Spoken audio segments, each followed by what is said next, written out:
स्वराज्यरक्षक संभाजी मालिकेचा शेवट ठराविक पद्धतीनं दाखवावा याविषयी माझ्यावर, माझ्या टीमवर दबाव होता. अनेकांना धक्का बसेल, की होय हा दबाव होता, पण हा दबाव नेमका कसला होता? तर आपण एक समजून घेतलं पाहिजे, की हा दबाव होता माध्यमाचा. म्हणजे मालिका ही दूरचित्रवाणी माध्यमावर होती. टेलिव्हिजनवर तुम्हाला जी हिंसा दाखवता येत नाही. तुम्ही ओ-टी-टी प्लॅटफॉर्मवर ती नक्कीच दाखवू शकता आणि चित्रपटांमध्ये central board of film certification म्हणजे सी-बी-एफ-सीच्या माध्यमातून हे गाईड केलं जातं आणि सिनेमॅटोग्राफ ॲक्ट जो 1952चा आहे त्यानुसार हे केलं जातं.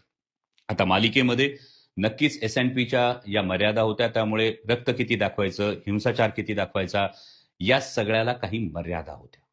त्यामुळं हा दबाव माध्यमांचा पहिला होता. दुसरा होता तो म्हणजे नैतिक दबाव.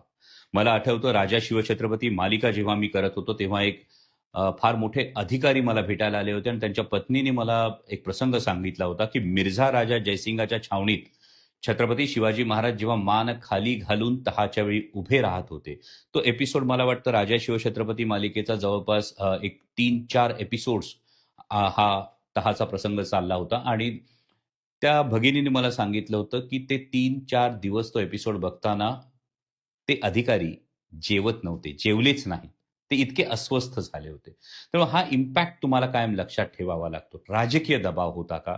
तर 2017 पासून मी राजकीयदृष्ट्या अलूफ होतो. मी शिवसेनेत सुद्धा पूर्णपणे निष्क्रिय होतो. कारण छत्रपती संभाजी महाराजांचा इतिहास हा आत्तापर्यंत आलाच नव्हता. हा कोणीही योग्य इतिहास मांडण्याचा प्रयत्न केला नव्हता. हा पहिल्यांदा प्रयत्न होत होता आणि त्यामुळे यामध्ये कोणतंही कॉम्प्रोमाईज नको या भावनेतून मी राजकीयदृष्ट्या अलूफ होतो.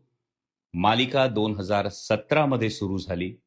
ती 2020 मध्ये संपली. 2019ला मी निवडणूक लढवली. परंतु शेवटचा जो प्रश्न येतो, तो म्हणजे माननीय शरद पवार साहेबांनी हा शेवट असा दाखवावा असं सांगितलं होतं का? याच्यावरचं अगदी प्रामाणिक उत्तर आहे, माननीय पवार साहेबांनी कधीही शब्दानंही अमुक प्रसंग दाखवा, अमुक प्रसंग दाखवू नका असं सांगितलेलं नव्हतं. किंबहुना पवार साहेबांनी त्यावेळी मालिका पाहिलीच नव्हती. पवार साहेबांनी पहिल्यांदा मालिका पाहिली ती कोविडच्या काळामध्ये जेव्हा मालिकेचं पुन्हा प्रक्षेपण झालं.